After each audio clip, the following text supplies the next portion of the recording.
합시다. 할렐루야. 네. 자, 이번 주는 출애굽기 12장 29절에서 51절 말씀, 오늘 짧은 내용이라서 간략하게 살펴보려고 합니다.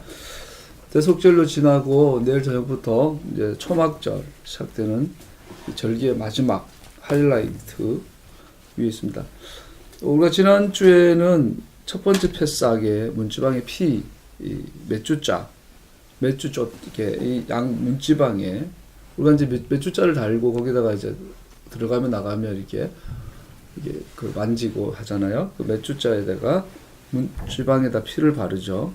그리고 누룩에 대한 얘기 살펴봤어요. 랍비들은 수천 년 동안 이 피가 문지방 안쪽에 발라져 있다. 그래서 그 방 안에 있는 사람이라고 다 구원받는 게 아니라 그 피를 바른 사람, 그러니까 순종한 사람, 그 피에 대해서 순종했기 때문에 이스라엘 백성들이 구원받았다라는 그런 생각을 많이 한다고 하는데 이건 성경적이진 않죠. 그래서 어느 누구라도 그 밤에 피가 발라져 있는 그 집 안에 있으면 살아남는 거죠. 그래서 순종해서 살아남는 게 아니라 그날 밤에 피가 있기 때문에 보호가 되는 거죠. 그래서 그 위에 넘어가리라 뜻보다 사실 하나님께서 그 위에 이렇게 맴돌면서 그 집을 보호하시는, 패사기에서 하나님께서 보호하심의 이 보호하심이 영원토록 넘어가는 게 아니죠. 넘어가버리는, 패스오버 해버리는 게 아니라 사실은 드웰링 하시는 거죠. 그거를 가능케 하는 것은 피예요. 이것은 하나님의 전적인 은혜를 말해요. 전적, 주권적 은혜. 이스라엘의 노력에 의해서 된 게 아니라 하나님 선택인 거죠. 이거와 같은 맥락에서 누룩을 넣지만 누룩 없는 떡, 무교병을 7일 동안 먹어라. 누룩은 이게 머뭇하는 것, 시간이 오래 걸리는 것 상징하고, 누룩 없는 빵은 급히 나가는 것을 의미한다고 배웠죠. 급히 나간다는 것은 이스라엘이 어떤 의도하지 못한, 이스라엘이 탈출하기 위해서 계획을 세우지 못하는 것을 의미하죠. 그래서 이스라엘이 애굽을 탈출하는 그 밤에 누룩 없는 빵을 먹고 스탠바이 하고 있다가 신호가 오면 즉시로 출발해야 되는, 서둘러서 출발해야 되는, 정시없이 출발해야 되는 하나님의 전적인 은혜, 이스라엘이 노력한 것은 아니다. 이것을 또 보여주는 그림이라고. 이 패러다임, 하나님의 주권적 은혜라는 이 패러다임이 성경 전체를 관통하는 구속사적 틀이 되죠. 이걸 놓치면은 옆길로 빠지게 되죠. 여기서 또 틀어지죠. 여기서 아까 말한 유대인들은 이 패싹의 밤에 이 피를 보고 우리가 하는 말씀에 순종했으니까 하나님께서 우리를 구원해 주셨다라고 생각하는 이것이 갈라디아서 로마서로 가면 자기 의가 되죠. 자기 의. 십자가 플러스 알파, 개종 의식으로서 할례를 강조하는 거짓 선자로 연결이 되어지죠. 자, 오늘은 거기에 있다서 6월절 드디어 이제 출발하며 누가 2월절 패사 양을 먹을 수 있나 없냐 여기까지 해보려고 합니다. 하기 전에 우선 우리가 지금 초막절을 내일 기다리고 있잖아요. 우리가 초막절 공부하면서 잠깐 배운 것처럼 이 절기는 농사 사이클이면서 동시에 결혼의 같은 틀인 것을 결혼의 그림인 걸 볼 수 있죠. 그래서 너를 내 백성 삼아, 하나님의 청원이죠. 패사 6월절은 하나님께서 이스라엘을 내 아내를 삼으려고 선택하신, 부르신 사건이죠. 그러면 이스라엘의 그 결혼 예식의 전통에 의하면 중매쟁이가 있고, 중매쟁이가 양쪽을 연결하면 신랑 아버지가 신부 아버지를 만나 결혼에 대해서 당신 따님 주시겠어요? 이렇게 하죠. 그럼 오케이 하게 되면 케투바 결혼 계약을 맺게 돼서 약혼식을 하게 되는 것이 이게 오순절 샤부옷의 사건이죠. 그래서 신랑 가문과 신부 가문이 결혼 계약을 하게 되는 사건, 이것이 절기 안에서는 샤부옷의 그림이죠. 케투바, 토라를 주고받는, 그 토라를 주고받는, 하나님한테 하나, 지성소에 하나 있죠. 그리고 이스라엘에 또 하나, 두 개가 필요하죠. 이것이 이제 6월절 지나서 오순절에 대한 그림이에요. 그러고 나서 이제 신랑이 아버지 집에서 아버지가 신부 데리고 와라 할 때까지 기다려야 되는 거예요. 약혼하고 결혼할 때까지 모두 시간들이 몇 달, 1년 정도 걸린다 그러죠. 그래서 신부, 신혼집이 다 마련이, 거처가 마련이 될 때까지 신랑 아버지만이 그때를 아시죠. 그래서 아버지가 보시기에 이제 됐다. 며느리 들일 준비됐다. 얘야 가서 네 아내를 데려와라. 그러면 이제 신랑이 흰 옷 입고 오는 거지. 그때 동구 밖에서 친구들이 나팔을 불러요. 이게 나팔절이죠. 보라 신랑이로다. 그 문제는 신부에게 있어서 이게 아주 참 기막힌 시간들이에요. 신랑을 기다려야 되는데 언제 올지를 몰라요. 자다가 올지 아침에 올지 화장도 못했는데 어떤 요즘 아가씨들도 막 2시간 화장 사람들도 있잖아요. 누구 만나려면. 그래서 항상 준비가 되어야 되는 거예요. 그래서 나팔 소리와 함께 마지막 나팔이죠. 소리와 함께 신랑이 오면 신랑을 맞이하고 준비된 여인은 슬기로운 여인, 준비되지 못한 여인은 어리석은 여인 문 밖에서 바깥 어두운 곳 쫓겨나겠죠. 이게 나팔절의 그림이고 드디어 이제 속죄일, 지난주에 지났던 속죄일은 결혼이죠. 요한계시록 19장에 나오는 공중 혼인잔치에 대한 이야기가 정확하게 속죄일 이야기죠. 요한계시록은 전부 다가 절기 이야기죠. 6월절을 중심으로 해서 이 나팔절까지, 초막절까지 모든 절기의 그림이 바로 요한계시록 사건들이죠. 그래서 19장에 보면 혼인잔치 이야기가 나와요. 혼인잔치에 보면 흰옷 입은 신랑 예복이 흰옷이죠. 흰옷 키텔, 세마포. 흰옷인데 사실은 피옷이죠.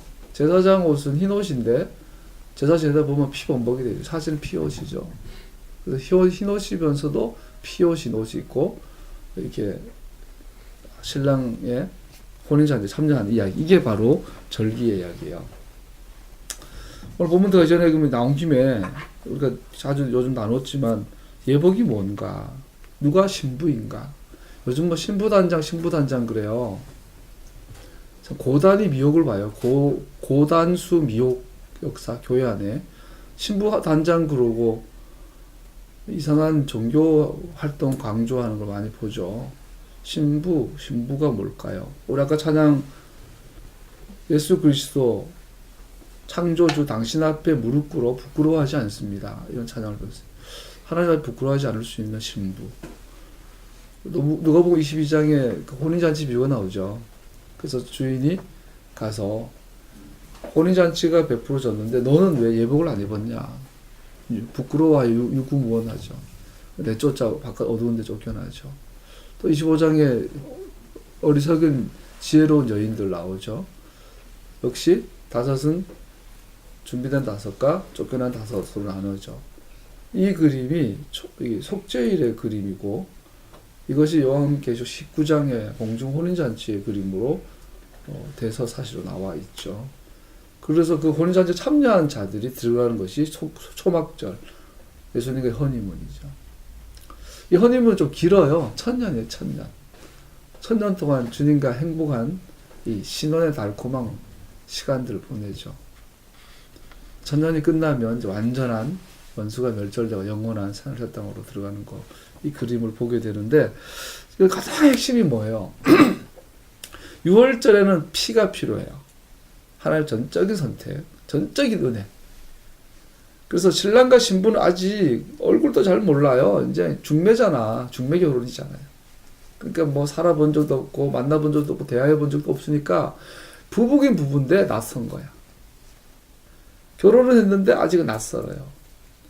그런데 이 1년이나 뭐 3개월이나 약혼해서 결혼까지 이 패삭에서 샤봇에서 나팔절 속죄로 진행된 이 기간 동안 신부는 신부로 단장이 되고 준비가 되어지죠. 리허설을 하면서. 그러면 이제 신랑의 얼굴과 얼굴을 마주보며 가장 친밀한 이삭이 들어갔던 어머니의 침실로, 어머니의 텐트로 들어가는 이 가장 하나님과 신부 교회와의 가장 친밀한 시간이 바로 속죄절 일어나죠. 결혼. 네, 그때는 조건이 있는데 예복이죠. 예복. 흰옷. 예복이 뭐냐? 의로운 행실이라. 의로운 행실. 흰옷 입은 무리들 의로운 행실을 말하죠. 다 쉽게 말하면 토라 라이프라고 볼 수 있겠죠. 토라 라이프. 자, 토라 라이프라면 이게 또 어떤 걸까요? 단순히 토라 공부하고 메시아닉 교회 다니고 절기 지키면 흰옷을 입은 걸까요? 예수님한테 와서 선생님도 다른 랍비들처럼 이 토라의 가장 큰 율법이 뭐예요? 그 예수님께서 마다하지 않고 네가 남에게 대접받고자 하는 대로 남을 대접해라. 그렇죠. 남을 대접한다는 것인 걸 알 수 있겠죠. 이 흰옷이 남을 대접하는 삶. 또 하나님 사랑하고 이웃 사랑하는 것 율법과 선지자의 강령이니라. 황금률에 대해서 강령에 대해서 말씀하시고 고민해보자는 거예요, 여러분. 또 하나 또 단서가 있어요. 예수님께서 엘룰월 1일 침례 받으시고요. 세례요한에게 광야로 나가시죠. 40일 동안 금식하며 기도하실 때 마귀랑 에덴 동산에서 잃어버린 것을 회복하시죠. 토라를 왜곡하는 것. 아담과 하와가 마귀가 사탄이 죽을까 하노라. 정령 죽으리라는 이 토라를 죽을까 하노라고 마이 토라로 이 변개한 그래서 타락해서 내어 쫓김 당하는 이 사건을 40일 동안 주님께서는 회복하시죠. 기록된 바 마귀를 물리치시죠. 그래서 두 번째 아담으로서 자격을 획득하시죠. 그리고 예수님께 돌아오죠. 광야에서 돌아오셔서 회당에서 그 주간에 해당되는 성경 토라 본문을 읽으시고 이렇게 말하죠. 주의 영이 내게 임하였으니 가난한 자에게 복음이 전파되고 눌린 자를 해방하고 포로된 자를 자유케 하고 병든 자를 치유하고 한마디로 말하면 그게 이제 속죄일의 말씀인 걸 볼 수 있어요. 모세가 엘룰월 1일날 시내에서 올라가서 40일 뒤에 속죄일날 내려와서 두 번째 토라의 판을 주었다면 또 예수님께서 엘룰월 1일날 광야로 나가셔서 40일 뒤에 속죄일날 오셔서 해당해서 말씀을 주셨다면 그 말씀의 핵심이 희년의 선포였고 속죄일날 희년의 선포죠. 희년의 선포였고 그 내용은 가난한 자에게 복음을 전하는 것이었어요.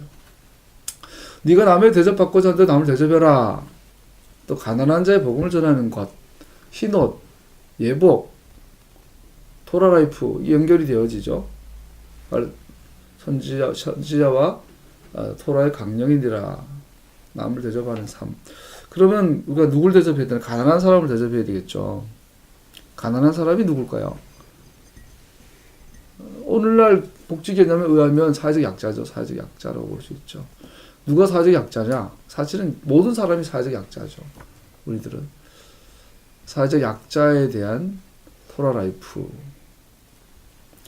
대표적인 사회적 약자는 장애자죠. 장애자. 빈자, 가난한 사람, 태아. 여성은 요즘 약자라고 보기 어려울 만큼 여건이 과도하게 신장된 분도 있어서 부분적인 여성, 또 노인, 또 병든 자들, 또 이렇게 실직자들, 여러 가지의 이렇게 이 사회적 약자들이 있겠죠. 지난주 저는 개인적으로 이제 이 절기 시즌 안에 가장 특별한 한 주간을 보냈는데 장애자들에 대해서 많이 배우게 됐어요. 보면서 어제 일주일 동안 장애자에 대한 교육을 받으면서 마지막 날 정말 머리를 치게 하신 깨달음이 있었어요. 장애자 복지에 대해서 공부하다 보니까 이 한마디로 이거더라고. 남을 받고자 한 대로 남을 대접해라. 턱이 있어서 강단에 휠체어를 타고 못 올라오는 사람에게 문제는 장애가 문제가 아니라 올라올 수 있는 계단이 문제였던 거예요. 올라올 수 있는 이 경사로만 있으면 장애는 문제가 되지 않는 것이었죠. 토라에서 건축을 할 때 옥상에다가 난간을 지어라. 사람들이 떨어지지 않도록 배려, 남을 대접하는 거죠. 내 아이가 떨어지면 안 되니까 시키지 않아도 부모들은 그거 하라 하잖아요. 이것처럼 다른 사람들도 네가 그렇게 대접받고 싶은 대로 너도 건물을 지을 때 난간을 만들어서 다른 사람들이 다치지 않도록 해라. 이런 남을 대접하는, 배려하는 토라의 정신. 이것이 사회 전반에 건축, 군사, 문화, 정치, 사회, 경제, 교육 쫙 만들어진다면 그게 뭐예요? 이스라엘. 그 천국이요. 하나님 나라예요. 토라랜드죠. 토라네이션이에요.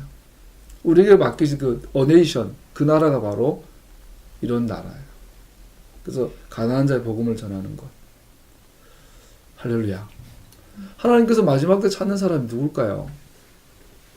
우리 기도 많이 해야 돼요. 철야도 하고 음식도 하고 성령 사역도 하고 방언도 하고 예언도 하고 해야 돼요. 그런데 그 모든 것은 예복이 아니에요.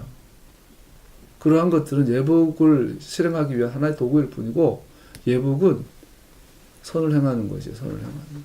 누구에게? 가난한 자에게. 아까 잠시 이야기를 하셨어. 지금 오늘 토론 공부 짧아서 서론이 좀 길어도 돼요. 정말 답답한 게, 안타까운 게 뭐죠? 마치 이번에 장애자 교육 받으면서 거기가 제 모교 신학교 옆이라서 점심때마다 밥 빨리 먹고 일부러 10여 년 만에 모교에 가서 점심때 거기서 벤치 앉아 책을 읽고 했어요. 학교 교정을 다니고 후배들 깔깔깔거리는 것들 보면서, 아, 나도 이 학교 나와서 목사 됐는데, 그러면서 두 가지가 생겨요. 사회 보세요. 좀 전에 어떤 고졸 출신 변호사 얘기 잠깐 했는데, 3례 슈퍼 사건 얘기했죠. 억울하게 누명 쓴 장애자 3명이 정의로운 변호사 1명 만나서 10년 만에 살인 누명을 벗는 이야기. 변호사는 그 일을 하면서 모든 명예가 실추되고 경제적 고립이 일어나서 변호사인데 월세 27만 원에 살면서 그 정리를 행하고 있는 이야기가 나왔고, 동시에 같은 기사에 또 봤어요. 이번에 울산에서 태풍이 일어나서 많은 수재민이 났는데, 그들에게 구호물자가 도착했는데 충격적인 건 썩은 치약, 쓰던 치약, 칫솔, 사용하다 버린 비누, 이런 것들을 구호물품으로 보냈더라. 강남의 아파트 아줌마가 관리소 아저씨들 드시라고 김이나 음식을 줬는데 다 유통기한 지난 먹을 수 없는 것들. 우리나라의 민도가 그러면서 그거 해군 참모총장 부인이 저도에 가서 빤스 입고 춤췄던 이야기. 방선비리, 또 요즘 최순실 사건, 미르, K스포츠. 지금 사회에 일어나는 연예계나 모든 게 다 보면 뭘 느끼죠? 이번에 타우루스라는 장거리 폭격 미사일을 도입을 했어요. 도쿄에서 출발했나봐요. 수십 기가 우선. 얘는 수백 킬로 떨어진 곳에서 정확하게 목표 지점을 타격할 수 있대요. 김정은이 암살 제거 목적으로 들어오는 거죠. 그러면서 느끼는 게 뭐예요? 북한하고 전쟁 날 수 있겠다. 아니면 일본하고 또 전쟁 나겠다. 중국하고 서해 이번에 우리나라 한포 발사를 허락했는데 서해 중국 어부를 향하여 이러다 중국하고 전쟁 나겠다. 이게 과도한 걱정도 해보는데, 이번 사회면 기사들 보면 느끼는 뭐예요? 우리나라가 망할 것 같아요. 근데 북한하고 전쟁 나서나 혹은 중국하고 일본하고 전쟁 나서 망하는 게 아니라 자멸할 것 같아요. 우리 스스로 내부 부패로 인하여, 내부 분열과 부패로 인하여 자멸할 것 같은 두려움이 생겨요. 요즘 뉴스를 보면. OECD 발표가 났잖아요. 자살률 1위, 정부 부패 지수 1위, 자살, 음료, 교통사고, 무고 1위. 또 다른 긍정적인 1위가 하나 있어요. 쓰레기 분리수거하는 거 1위래. 그래서 우리나라 사회를 보면서, 가깝고 먼 곳을 보면서 우리가 겪잖아요. 대한민국 서울에서 살면서 이 나라가 망해가고 있구나. 이 사회가 무너져가고 있구나라는 걸 느끼잖아요. 대통령 지지율 26%. 근데 똑같은 현상이 교회 안에 일어나고 있거든요. 모르겠어요. 아무리 봐도 한국교회는 망하고 있거든요. 자멸의 길이 들어왔고 회복 불능 상태인 것처럼 보이는데 또 잘 굴러가는 것 같다고 그래요. 아무리 봐도 내가 보기에는 불교가 흥해서 한국교회가 없어지지 않을 거예요. 캐톨릭이 잘 되거나 이슬람이 들어가서 한국교회가 망하진 않을 거예요. 한국교회는 스스로 자멸하고 있거든요, 지금. 예복을 안 입으니까 기도는 많이 하는데, 철야도 많이 하고, 병독 치유와 기도에 예언다고 치유도 하는데, 예복은 안 입으니까. 예복은 희생해야 입으니까. 아까 그 변호사처럼. 아무도 그 길 가려고 않죠. 공리의 길, 공평과 정리의 길. 누가 예복을 입을까요? 요즘 하나님 많이 고민합니다. 누가 예복 입을까요? 난 예복 입었나? 천국이 그렇게 만만한 곳인가? 교회 좀 다니고 헌금 좀 하고 철야 좀 하고 예언 좀 하고 방언 좀 하고 입신 좀 하고 전도 좀 하면 가는 곳인가? 하나님 나라 그렇게 만만한 곳인가? 예복 입지 않으면 부끄러움 당한다는 예복이 무엇인가? 가난한 자에게 복음을 전하러 주님께서 예수님은 메시아신데 메시아로 첫 공식 사역, 공식 설교가 가난한 자의 복음을 전한다는 거였어요. 이것이 오늘 너에게 임하였다, 이루어졌다라고 말하셨어요. 예수님이 메시아이신 증거가 가난한 자의 복음을 전하는 것이었어요. 또 하나 장례자 공부하면서 또 충격적으로 발견했어요. 예수님은 엄청난 많은 치유 사역을 하셨는데 과장되어 말한다고 단 한 건도 중증 장애자 치유한 적은 없더라고요. 그리고 장애자 보면서 야 진짜 상상을 초월하는 중증 장애자들이 많더라고요. 성경에서 보면 나면서 안전뱅이인데 말은 하잖아요. 우리나라 복지 이 장애자 기준에서 말하면은 이분은 1급이 아니에요. 보지 못하는 소경. 장애자 중에서 가장 좋은 케이스가 시각장애자예요. 물론 이런 말 우리가 정상인으로서 비장애인으로 정상인이 아니라 비장애자로서 할 말은 아니지만 그래도 경중을 따졌을 때 시각장애자는 가장 경한 축에 들어요. 예수님이 고친 분들은 오늘날 우리나라 복지 기준으로 하면 다 3급, 4급, 5급이야. 중증 장애자는 없어요. 뭐 가끔 한 명, 두 명 있을까나. 나병 환자 정도. 야, 그러면 이 치유 사역에 주신 메시지가 뭐냐라는 예수님의 치유 메시지. 오늘 본문하고 연결되는 이야기들입니다, 여러분. 지금 나눈 것들은 오늘 본문하고 연결되는 것들입니다. 패삭을 통과한 하나님의 백성들이 초막절을 기대하며 속죄일날 그 혼인잔치 앞에 설 때 그 예수님의 와이프로 어떻게 준비되어져야 하는가에 대한 문제잖아요. 예수님께서 하신 모든 치유 사역은 오늘날로 비교를 하면 상급, 6급 장애자 치유하신 건데 그렇다면 치유 자체보다 치유의 그 본질을 핵심을 깨달아야 되겠죠. 그것은 예복이 있는 삶이었어요. 예수님께서 하나님 나라 복음을 전하시고 그리고 치유 사역을 하셨죠. 이스라엘 회복에 대한 것이었죠. 가난한 자 복음을 전한 일환들이었던 것이에요. 남을 대접하는 삶이었던 것이에요. 그것이 정의를 행하는 삶이었었어요. 목사로서 이런 일을 어떻게 목회 안에 구현하는가? 결국은 가정교회밖에 없구나라는 생각을 많이 하게 됩니다. 우리 계속 기도하면서 나아가야 될 길이라고 생각합니다. 여기 모인 우리 작은 공동체지만 반드시 예복을 입기를 축복합니다. 이것은 주소 들어서 갈 수 없어요. 성경 공부 많이 해서 트라우마에서 가는 게 아니죠. 희생해서 가는 곳이죠. 하나님께서 마지막 때 그런 자를 찾으실 거예요. 주님의 신부가 되기를 축복합니다. 오늘 본문 간략하게 설명하죠. 서론이 너무 길어서. 우리 29절 읽어볼까요?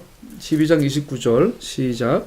한밤중에 주님께서 이집트 땅에 있는 처음 난 것들을 모두 치셨다. 임금자리에 앉은 바로의 마다들을 비롯하여 감옥에 있는 포로의 마다들과 짐승의 앞에까지 모두 치시고. 이거 읽을 때 좀 의문 나는 게 있잖아요. 바로의 마다들은 이해가 가는데 포로의 마다들까지. 안 그래도 포로가 감옥에 갇혀가지고 불쌍한데 그 집안의 마다들까지, 심지어 이스라엘에 있는 모든 짐승의 배까지 다 그날 밤에 죽임을 당했어요. 하나님께서는 바로의 첫 아들만으로 부족했던가? 이게 첫 번째 질문이에요. 이거 무서운 이야기죠?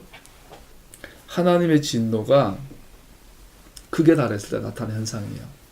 앞으로 세상은 종말을 향해 달려가며 예수님의 재림 앞두고 세상은 전무후무한 재앙을 경험하게, 하나님의 분노와 진노를 경험하게 될 거예요.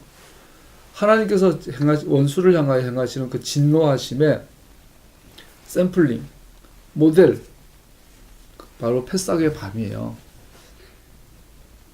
그래서 이 사건을 두고 두 가지 질문할 수 있는데, 먼저 이렇게 철저하게 광범위하게 심판하셨던 이유, 첫 번째 이유 중에 하나가 이 재앙은 바로 하나님 자신이 하신 거라는 것을 강력하게 드러내기 위한 것일 수 있다라는 거죠. 왜? 첫 번째부터 아홉 번째까지는 다 자연현상이었어요. 그래서 바오로가 보여주는 것처럼 막 겁은 먹으면서도 한면으로 뭐가 있어요? 자연현상 아니야? 뭐 어두워지고 막 파리가 나오고 깨구리 나오고 전염병 생기고, 그죠? 하나님이 하신 거라고 하지만 끝까지 순종 안 한 걸 보면 그 한면에 뭐가 있어요? 이거 우연히 일어난 자연현상일 수 있어. 과연 이거 이스라엘 하나님이 한 걸까라는 의문이 있겠죠. 그런데 하나님 하셨다라는 것에 대해서 다시는 두말하지 못하게 해버린 그 재앙이 10번째 재앙이죠. 거기다가 못을 박는 사건이 그 전에 이미 모세가 오늘 밤에라고, 때와 바로의 아들부터 맏아들을 죽게 될 거다라고 이미 예고했죠. 그 10가지 재앙 중에 최소한 10번째 재앙은 하나님이 행하신 거예요. 이게 무서운 거죠. 자, 우리가 적용해 보세요. 며칠 전에 경주에서 목회하는 동생 목사님한테 전화를 했어요. 야, 괜찮냐? 그랬더니 막 웃으면서, 아유, 우리는 괜찮은데 밖에 사람들이 더 호들갑이다. 그리고 괜찮다. 전해줘서 고맙다고 그러더라고요. 그래서 부산하고 울산 쪽에 좀 그런데 뭐 경주는 뭐 거의 뭐 괜찮다고 그러더라고요. 일반인들한테는. 그래서 그러냐고 안부 전하고 말았는데, 우리가 울산에 이번에 또 경주에 지진이 났잖아요. 그 여진이 막 수백 건 났잖아요. 우리는 그러죠. 이 과연 하나님 하신 건가? 성경에 물론 기록되어 있잖아요. 너가 앞으로 홍수를 당하고 지진이 당한 건 하나님의 사인이에요. 근데 우리는 그런 사인을 볼 때마다 우연이지 뭐. 겁을 먹으면서도.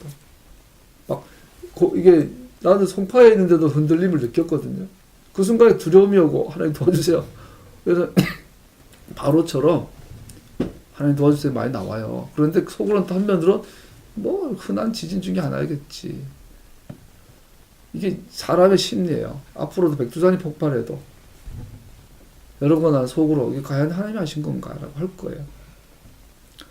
그러나 하나님께서 마지막에 이 인류의 역사 마지막에 패석의 밤을 재현하실 거예요. 어느 누구도 부인할 수 없는 하나님의 이 모든 재앙들은 하나님이 하신 거야 라고 하게 하실 거라는 거죠. 이 경고를 오늘 하나님께서 육축까지 짐승의 맛배까지 심판하시면서 우리에게 보여주시는 거죠. 그러므로 광범위한 심판과 그 시간은 하나님께서 이 일을 행하고 계신 것을 분명하게 말하고 있습니다. 여러분, 지혜로운 자는 하나님 말씀대로 이 종말의 진통을 보고 경건한 삶으로 돌아오는 것인 줄로 믿습니다. 두 번째, 이렇게 광범위한 심판을 주신 이유는 하나님의 심판하시는 것은 하나님의 능력이 얼마나 크심과 또 하나님의 진노하심이 얼마나 철저하시고 크신 것을 보여주기 위한 것이다 라는 것이죠. 그렇게 만만하지 않다라는 거예요. 우리가 어릴 때 전기집을 많이 볼 때는 어디 전쟁 났다 뭐 이러면 굉장히 겁난 줄 알았는데, 실제로 전쟁사 공부해 보세요. 짧아요. 뭐 6년 전쟁, 뭐 7년 전쟁, 우리나라 6.25도 3년 반인가 임진왜란도 7년이라고 하지만 정작 막 엄청난 재앙이 닥친 건 꼭 몇 달의 이야기들이에요. 죽을 사람 몇 달 안에 다 죽어요. 그거 나머지는 지리멸렬하게 이렇게 전쟁이 끌려가는 거예요. 2차 대전도 정말 뭐 중간중간 많이 터지지만 전반적으로는 그렇게 치열한 경우는 많이 없어요, 실제로. 그렇지만 사람 몇백만 명 죽어나가죠, 또. 2차 대전 때도 사실은 그 노르망디 상륙 작전 때문에 연합군의 승기가 확실히 잡힌 그 이후에 대부분 죽죠, 오히려. 우리나라도 마찬가지요. 6.25 초반이나 중반에는 그냥 지리멸렬하게 협상하고 이러다가 마지막에 38선 두고 분서 붕괴선 휴전 협정 직전에 그 몇 달간에 대부분 다 그때 많이 전사하시죠. 그 전쟁 안에서도 도망갈 구멍이 많아요. 145 때도 어디 원산에서 내려올 때 그 단 며칠간 처절하고 몇 달간 처절하지만 그 3년 내내 그러진 않았단 말이에요. 그래서 우리가 하나님의 마지막에 진노와 심판하심이 도망갈 구멍이 있겠지. 오늘 사건을 통해서 말씀하고 있어요. 도망갈 구멍 없어. 하나님의 진노하심과 심판하신 능력과 그 크심은 한 명도 예외 없이 다 당해야만 합니다. 히브리서 10장에 뭐 이런 말이 있어요. 살아계신 하나님의 징벌하신 손에 떨어지는 것은 무서운 일입니다. 이렇게 말하고 있어요. 할렐루야. 그래서 우리는 겁먹어야 돼요. 제대로. 겁먹어서 사지가 마비돼서 벌벌 떠는 게 아니라 겁먹어서 뭘 준비해야 돼요? 예복을 준비해야 돼요. 굉장히 중요하죠. 예복을 준비하려면 토라를 하나님 말씀을 정확하게 잘 배워야죠. 또한 하나님 말씀대로 그 말씀의 삶을 열매 맺는 삶을 행실로 살아내야 되겠죠. 우리는 살다 보면 하나님께서 멀리 계시고 존재하지 않는 것처럼 보이고 느낄 때가 많습니다. 과연 하나님이 나를 보고 계신가, 아시는가? 과연 하나님 살아계신가라고 이렇게 느껴질 때가 많아요. 그래서 불신자들은 이렇게 조롱하죠. 시편 94편에 보면 사악한 자들이 거만하게 말하며 그들이 모두 다 거듭을 피웁니다. 주님, 그들이 주님의 백성을 짓밟으며 주님의 택하신 민족을 괴롭힙니다. 그들은 과부와 나그네를 죽이고 고아들을 살해하며 주가 아도나이가 못 본다. 야곱의 하나님은 생각하지도 못한다 하고 말합니다. 시편 기자는 이렇게 불신자들이 하나님 조롱한다고 말해요. 이집트인들은 하나님의 경고를 심각하게 받아들이지 않았습니다. 그들은 단순하게 성가신 존재로 별 위협되지 않는 존재로 여겼습니다. 그러나 하나님의 손은 약하지 않았습니다. 하나님의 능력은 끝이 없으셨습니다. 오직 진실한 믿음이 없는 자들은 그의 음성을 무시합니다. 이집트인들은 그래 9가지 재앙 왔지만 지구상에서 애굽이 없어지겠어? 이렇게 뭐 이스라엘 하나님이 뭐 대단해 봐야 이 지구상에서 애굽을 멸절할 수 있겠어? 근데 그날 밤은 달랐어요. 패삭의 밤은 달랐어요. 애굽에 눈물 흘리고 애통하지 않는 집이 없었어요. 바로에서부터 감옥에 갇힌 노예의 아들까지 다 죽임당했어요. 가장 소중한 것을 뺏어 가셨어요. 심지어 요만한 강아지 새끼도 죽었어요. 이것은 우리에게 보여주는 거예요. 하나님의 심판하신 능력은 끝이 없다. 마지막 때 하나님의 심판은 철저하다라는 것을 보여주고 있는 것이죠. 하나님께서는 언제나 말씀하십니다. 그러나 듣는 자들은 항상 듣지 않습니다.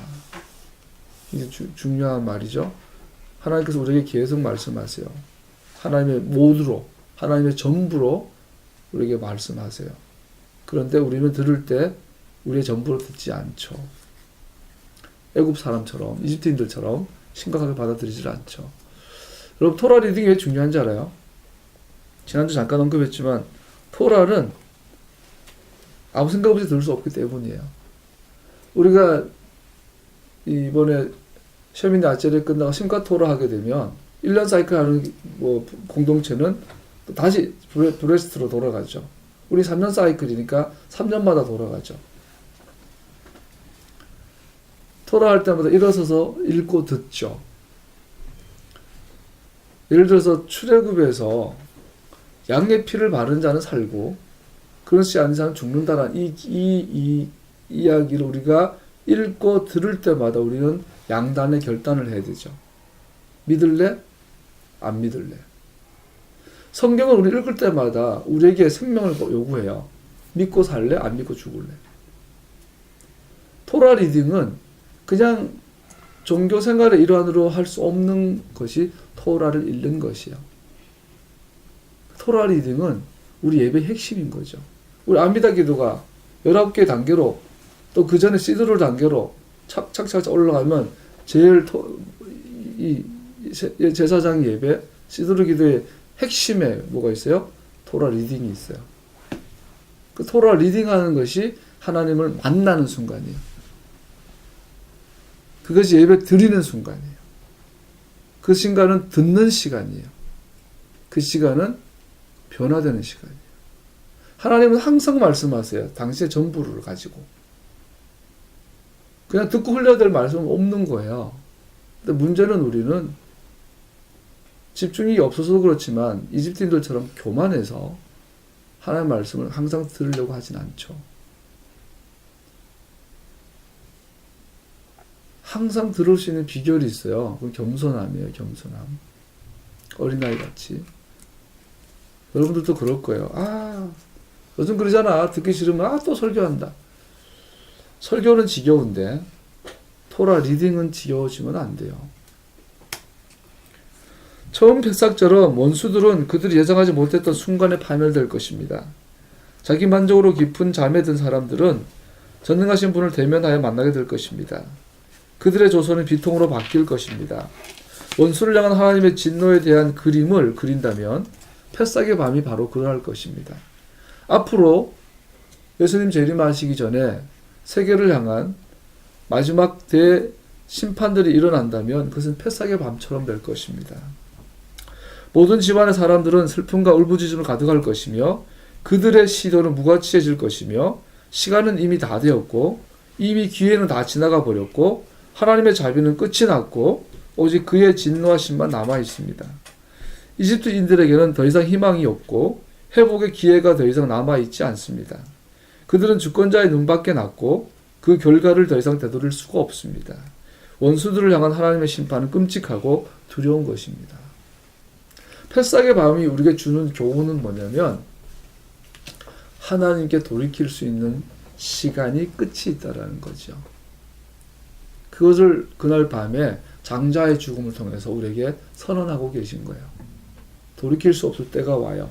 그것이 속죄일의 교훈이죠. 한 번 닫힌 구원의 문 다시 열 수 없어요. 우리는 때가 있을 때, 기회가 있을 때 회개해야 돼요. 그 때가 지나면 더 이상 기회가 없어요.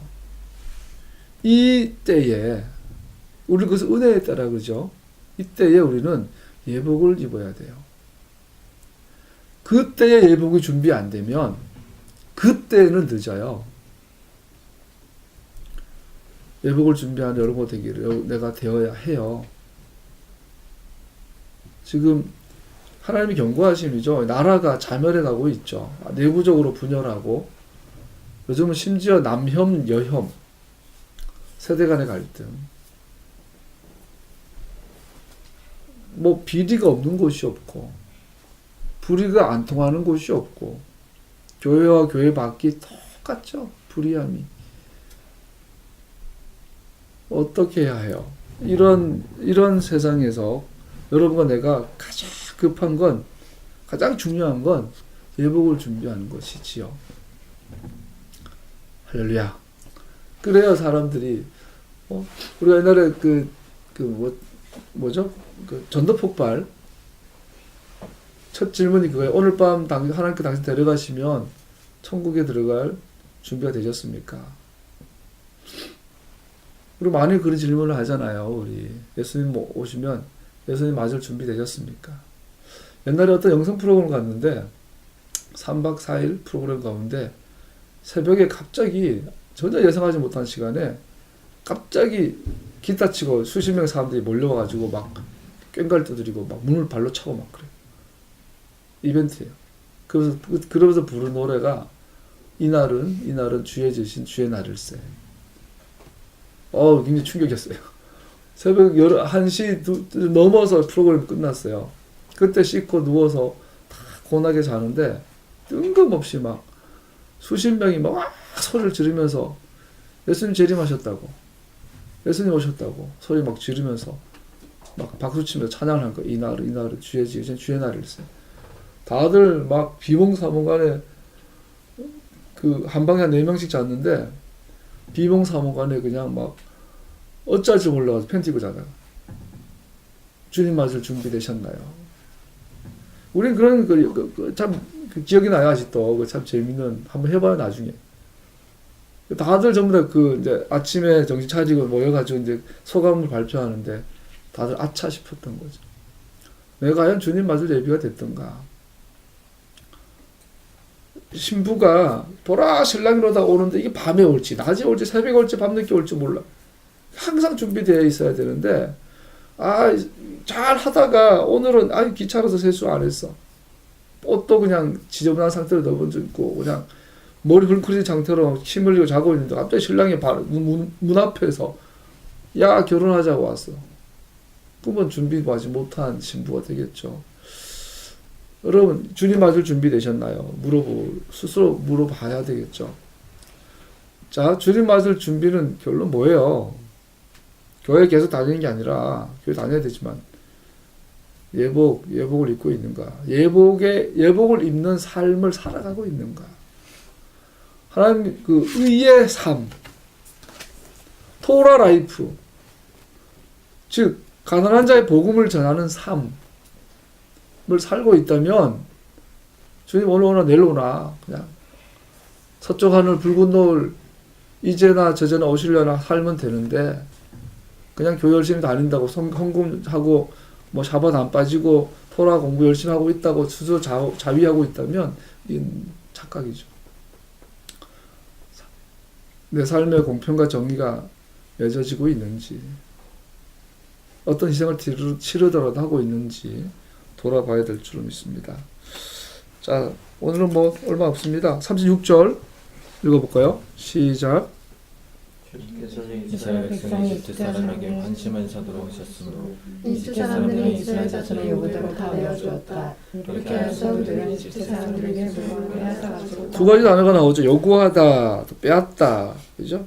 요구하다는 샤라는 단어고, 이건 차관의 어떤 의미가 아니라 보상과 배상의 의미에 많이 쓰인다고 그래요. 그래서 이스라엘 백성들이 이집트인들에게 400년 동안 노예 생활, 400년인지 모르지만 노예 생활을 하면서 정당한 보상을 요구하고 있는 모습인 걸 볼 수 있고, 동시에 이것을 강탈하다, 빼앗다라고 또 이거 낫짜라는 단어를 쓰는데 그들은 이집트인들에게 강탈하였다고 번역할 수 있죠. 약탈하다, 강탈하다.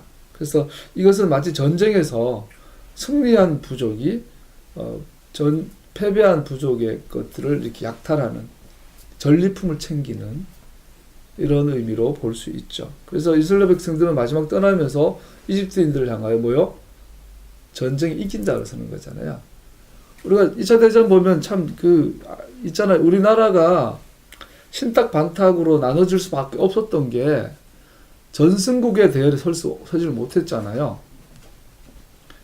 8.15 강복이 있을 때 우리나라는 식민지 국가의 상태로 해방이 되잖아요. 근데 반대로 중국은 이 참전한다고 약속을 해놓고 2차 대전 참전한다고 약속을 해놓고 정작 참여도 못 해놓고 전쟁 2차 대전이 일본 패배로 연합국 승리로 끝나잖아요. 중국 애들은 앉아서 그냥 전승국 반열이 돼가지고 엄청 혜택을 누리잖아요. 반대로 우리나라는 그 죽을 독립운동을 하고 죽을 만큼 고생을 했는데 끝까지 주권 잃어버린 상태로 독립을 했기 때문에 전승국 반열이 없었기 때문에 나중에 일본하고 소련하고 미국하고 소련하고 뒤에서 사삭해가지고 야 북한은 니들이 먹고 남은 우리가 먹고 반탁 친탁 나눠가지고 나중엔 이 나라가 분열이 되잖아요. 전승국 반열에 선다라는 것은 엄청난 운명을 가르게 되죠. 이집트인들은 수백 년 동안 노예로 살았지만 이 패싹의 밤에 그들은 전승자의 자리에 서는 거예요. 전승자, 전쟁에서 이긴 나라의 권리가 뭡니까? 약탈할 수 있는. 약탈한다는 말을 쓰니까 좀 부정적으로 보이는데, 전리품을 챙길 수 있는 권리가 주어진.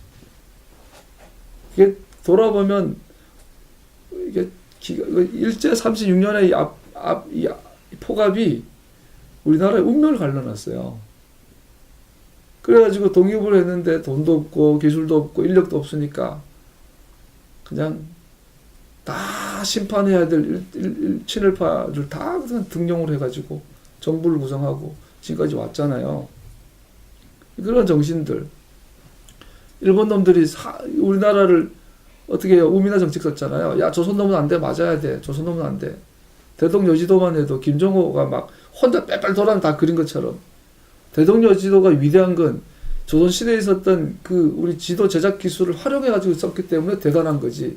김정호가 언제 나라를 세 번 뺑 돌았어요. 그런 허구거든, 허구. 또 나눴지만 그 고려장, 그 역사에도 없던 기록. 고려장이라는 풍습 우리나라에 없는 건데 그걸 만들어내가지고 우리나라 너네들은 봐라 이런 놈들이야. 동방예의지국? 니들은 니는 부모를 밖에 내다버린 놈들이야. 너네들은 조선놈은 맞아야 돼. 이런 막 너희들은 생각하지 마. 결정은 내가 할 테니까 잘못 잘 해줄 테니까 생각하지 마. 그거 나도 군사정권 와가지고 생각하지 마. 잘못 잘 해줄 테니까 생각하지 마. 하여튼 이런 우리나라 역사를 보잖아요. 여러분 전승국에 산다라면 이렇게 중요해요. 이스라엘 백성은 비록 노예였지만 그들은 마지막에 전승국의 자격으로 이스라엘 애굽을 탈출하는 거예요.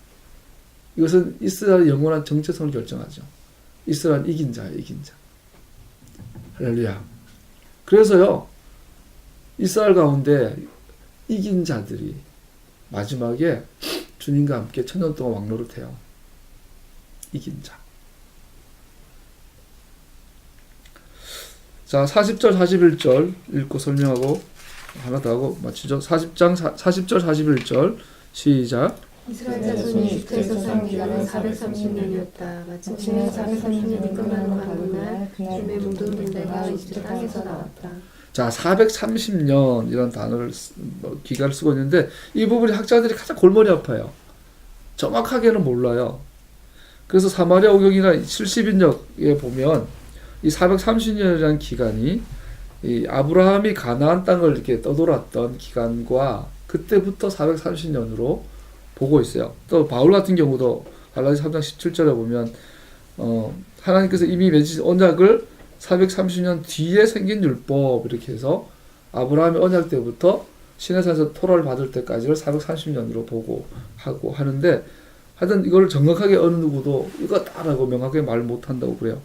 어쨌든 430년이란 이 표현이 굉장히 예언적이에요. 우리 다니엘서에 보면 12장 11절에 날마다 드리는 제사가 없어지고 혐오감을 주는 흉측한 것이 세워질 때부터 1290일이 지나갈 것이다. 1290일이라는 단어가 나와요. 1291. 1290이라는 것이 어디서 나올 수 있냐면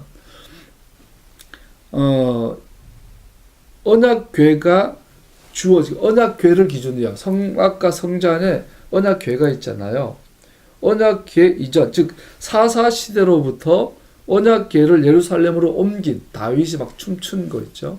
그때 기간이 430년이라는 기록이 있어요. 또한 성전을 건축한 솔로몬의 성전을 건축하죠. 건축하고 유다의 열왕들의 횟수를 다 더하면 430년이 돼요. 그래서 이스라엘 백성이 노예로 있었던 기간들 그리고 예루살렘 성전에 언약궤가 들어가기까지의 기간 또 이 성전이 기록돼서 유대 왕조가 진행됐던 이 기간 이 세 가지 430년이 나오는데 언약궤 이전의 기간 430년 성전 이전의 기간 430년 성전이 재건되고 재건 이전의 기간이 또 430년 이걸 합치면 1290년이 되죠.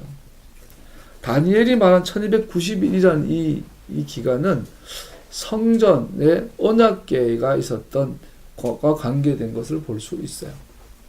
그 다니엘서의 주제가 뭐예요? 적그리스도 나와서 토라를 폐한다. 토라와 모아dim, 절기를 폐하게 하는 적그리스도에 대한 마지막 경고가 다니엘의 클라이막스잖아요.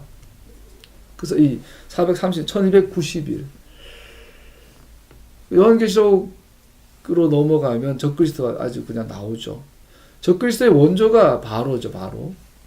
그리고 다니엘의 예언대로 안티오쿠스 4세, 에피파네스 4세가 또 토라를 폐하게 하고 모아딤을 폐하게 하는. 바로 그랬잖아요. 하나님 말씀 무시하고 하나님 절기를 못 지키게 하고. 에피파네스 4세가 그랬죠. 모든 적그리스도의 그 핵심은 토라를 폐하고 하나님 절기를 무시하게 만드는. 이 전통이 교회 안에 들어와가지고 2000년 동안 교회가 토라 폐해졌다고 그랬고 절기가 폐해졌다고 그랬다고요. 그러니까 적그리스도는 항상 우리 안에 있어요. 적그리스도가 지구상에 없었던 적은 없어요. 적그리스도는 어디 뭐 이탈리아 로마에 있는 게 아니라 어디에 있어요? 우리 안에 있어요. 우리들 가운데 있어요. 우리 옆에 있어요. 그거 이제 계시록에 가면 마지막에 전 우주적인 이 적그리스도의 강력한 이 힘을 발휘할 때가 또 있다라고 그런 시간들을 말하죠. 자, 이 430년이 우리가 이제 야곱이 애굽에 들어가잖아요. 그때 나이 130살이에요. 그때 들어갈 때 아들 레위와 손자 고핫을 데려가요. 이 고핫이 아므람을 낳고 아므람이 모세를 낳아요. 그러니까 이 고핫부터 모세가 3대밖에 안 되는데 430년이라는 것은 말이 안 되죠. 그래서 아마 광야 기간, 이 노예 기간 다 합쳐 430년 보는데 이 430년을 통해 우리에게 적용할 수 있는 건 뭡니까? 언약계, 우리 법계가 없어졌잖아요. 우리가 다니엘이 언약계를 기준으로 1290을 이야기할 때 정작 다니엘 시대의 법계는 이미 사라진 뒤에요. 법계 언제 사라졌는지 기록이 없어요. 또 법계가 뭐 어디에 있는지도 모르죠. 뭐 지금 바티칸 지하에 있다, 아니면 예루살렘 그 성전산 그 땅속에 묻혀 있다, 뭐 어쨌든 법계는 인디아나 존스 외에는 몰라요. 하나님이 의도하시는지 왜 법계를 없애고 사라지게 하셨을까? 언약이 없는 이 기간, 이것을 적그리스도와 관계시키고 있어요. 자, 때와 법을 병개시키는 이 적그리스도의 영, 우리 안에 가득하죠. 오늘날 신학 안에는 반유대주의 정서로 교회 안에 또 가득한 것을 볼 수 있어요. 그렇다면 반대로 예수님의 재림을 앞두고 교회를 무엇을 회복할까요? 때와 법을 회복하겠지요. 이게 메시아닉 운동이나 토라 운동으로 이해할 수도 있겠죠. 43절에서 49절까지 보면 6월절 규례가 나옵니다. 한마디로 말하면 6월절의 제물, 패삭 제물을 누가 먹을 수 있는가에 대한 문제가 나오죠. 누가 먹을 수 있는가.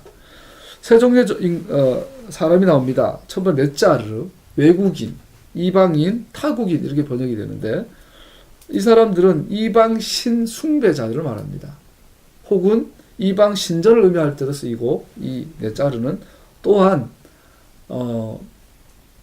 우상 숭배자, 또한 이스라엘 대적자, 이스라엘을 공격하는 자를 네짜르라고 표현하기도 합니다. 아직 이방신을 섬기는 사람으로 이스라엘 하나님을 오직 유일하신 참 하나님으로 고백하지 않는 사람들, 그들은 패삭의 제물을 먹을 수 없다라고 되어 있죠.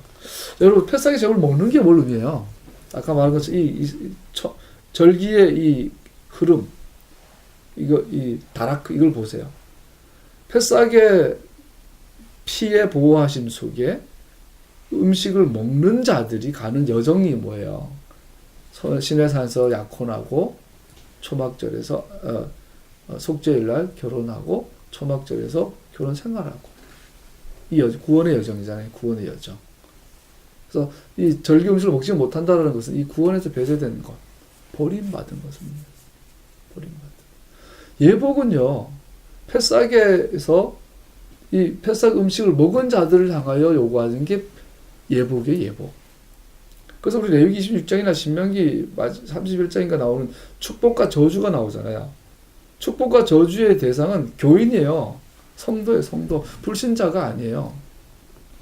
불신자들은 저주의 대상이 되질 않아요. 심판의 대상이에요. 여러분과 내가 예수님을 믿는데 축복받을지 저주받을지 결정해야 돼요. 그 기준이 토라죠. 언약이죠, 언약. 약속을 지킨 사람은 그 사람을 만났을 때 부끄러워하지 않죠. 아까 예수님 앞에 부끄러움 당하지 않는 자. 예수님, 우리가 주님 나를 세워줘. 주님 앞에 나를 세우소서. 날 세우소서. 감히 어떻게 설 수 있는 방법이 있어요. 약속을 했는데 약속을 지켰어. 토라 라이프를 살아요. 예복을 입었어. 그러면 부끄러움 당하지 않고 설 수 있죠. 네짜르는 처음부터 배제됩니다. 그 다음에 나오는 게 에베드. 종이라고 나왔는데, 이스라엘 백성들 돈으로 산 종들.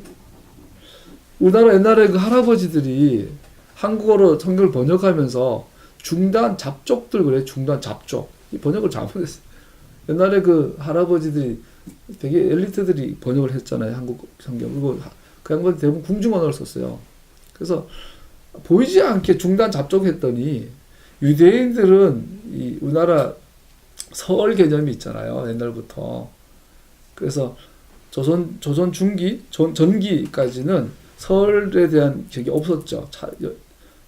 차별이 없었어요. 서자들에게도 제사권도 주고, 재산도 물려주고, 여자들을 이렇게 무시했던 건 조선 후기예요. 고려시대나 조선 전기까지 여자들도 똑같이 제사 지내고 똑같이 상속받고 막 했단 말이에요. 아들하고 별 차별이 없었죠. 근데 조선 후기 가면서 이제 설에 대한 예를 들어서 신분 차별에 대한 막 강한 그런 상태에서 공부를 한학을 하신 분들이 한국 성경을 번역을 했어요. 그러다 보니까 이 개역 한글 속에는 보이지 않는 이 그런 어폐들이 되게 많아요. 문둥이 막 이러고 여자들에 대해서 또 그 중에 또 하나가 중단 잡족들. 그 설이라는 개념이 조선 시대 사람들 박혀 있어요. 그래서 서자냐 적자냐. 홍길동 나오잖아요. 아버지라 부르지 못하고 아버지인데 많이 불러야 돼. 나으리라고 불러야 돼. 아버지라 부르지 못하고. 이 서자들의 이 중인들, 서자들의 이 서러움이 가득한 게 우리나라 조선 후기의 문학이나 가득하고 있죠.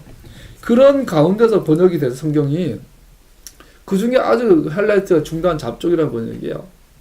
그래서 에베드란 이 단어 노예와 종이라는 뜻이긴 하지만 이방인인데 이스라엘 하나님을 만나고 그 하나님 나의 하나님으로 모시고 아브라함의 언약에 동의해서 언약의 멤버가 된 자들 에베드라 그래요.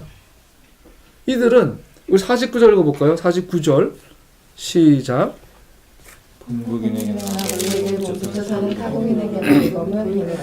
토라는 분명히 명확히 명시하고 있어요. 에베드나 유대인들이나 한 토라, 한 법, 조금의 차별도 없다라고 말하고 있어요. 할렐루야. 근데 문제는 아까 말한 이 할아버지들이 조선 후기에 한학의 영향을 그대 내는 한학으로 완전 이 성리학으로 가득 차요. 신분 차별하는 거. 그런 사람들이 중단 잡조로 번역하면서 뭐가 딱 들어가요? 서자 개념이 들어가요. 서자. 유대인들은 서자, 적자, 이방인은 서자. 그래서 중단 잡족들 이놈들은 이스라엘 백성과 함께 구원받고 패삭의 양을 먹었고 하나의 백성의 멤버가 되었지만 그런데 여전히 서자라는 거.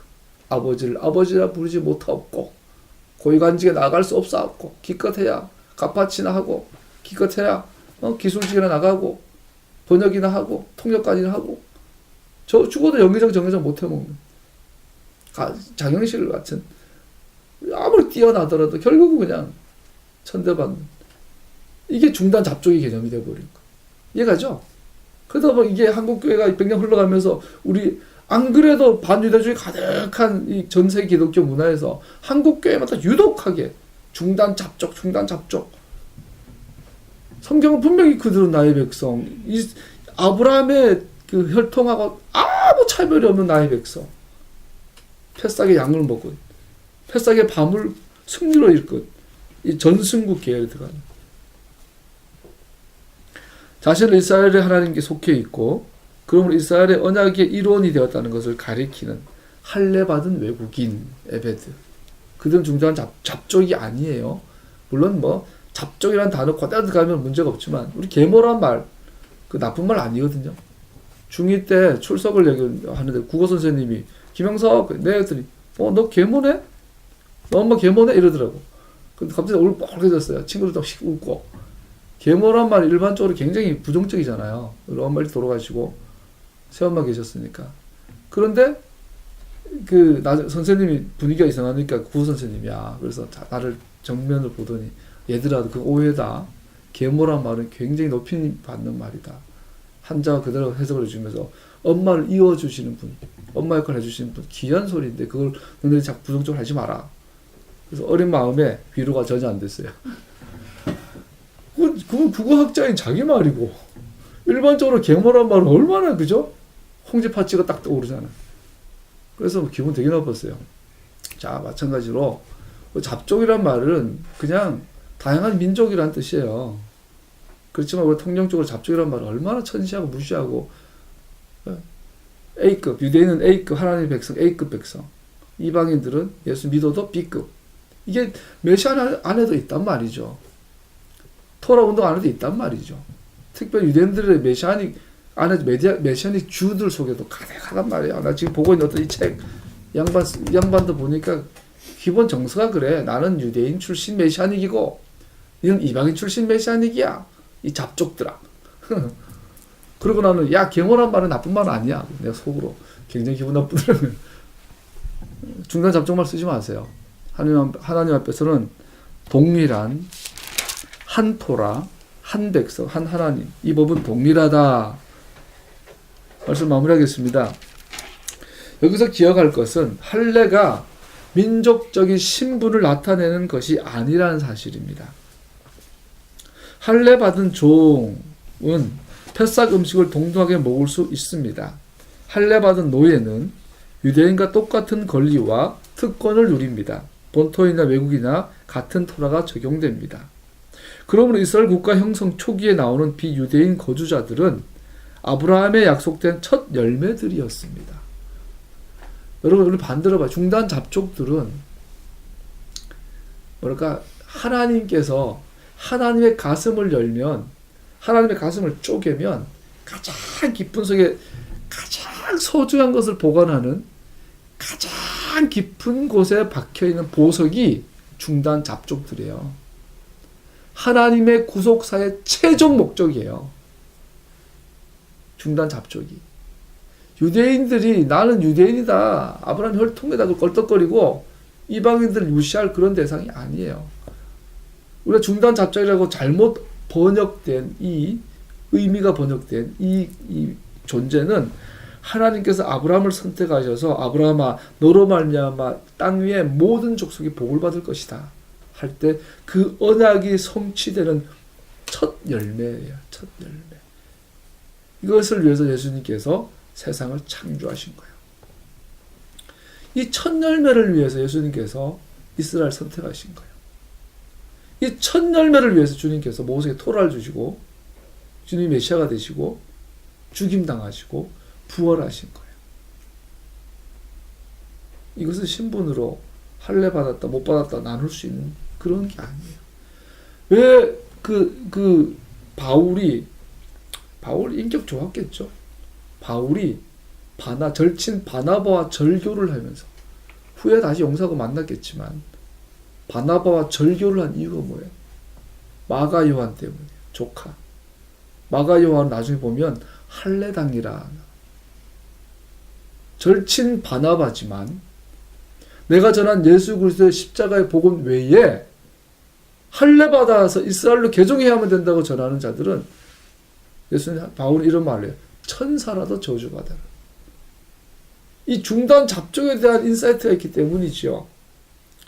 하나님께서 하나님이신 예수님께서 메시아이신 근거 이유가 바로 이 중단 잡족들이요. 첫 열매. 이 첫 열매를 맺기 위해서 주님이 죽으신 거예요. 주님의 십자가 열매가 바로 첫 열매예요. 이것이 바로 뭐예요? 토라 공동체예요. 예수님께서 그렇게 하셨던 거죠. 그래서 그 예수님의 마음, 하나님의 심정을 아니까 바울이 바나바 왕도 그냥 야, 나 니들하고 다시 안 놀아. 그러고 나선 베드로한테 가서도 갈라디아 2장 베드로 네가 하나님보다 사람을 더 무서워해? 막 대놓고 그냥 베드로 그리고 더 나아가서 내가 전한 복음 외에 다른 복음을 전하면 천사라도 저주받아. 아마 하늘에 든 미가엘과 가브리엘이 정신 번쩍 났을 거야. 어휴, 저 바울 저는 진짜네. 이랬을 거예요. 여러분 나도 이 하나님 마음을 더 깊이 알기를 그래서 예복 있기를 축복합니다. 네 안에 네 땅 위에 모든 민족이 네 안에서 땅 위에 있는 모든 민족이 복을 받을 것이다. 이 일은 민족적 신분의 변화로서 일어나는 것이 아니라 이스라엘의 하나님과 궁극적으로 그의 메시아에게 초점을 맞추어진 그의 약속을 믿는 믿음에 달려 있음을 보여줍니다. 할렐루야.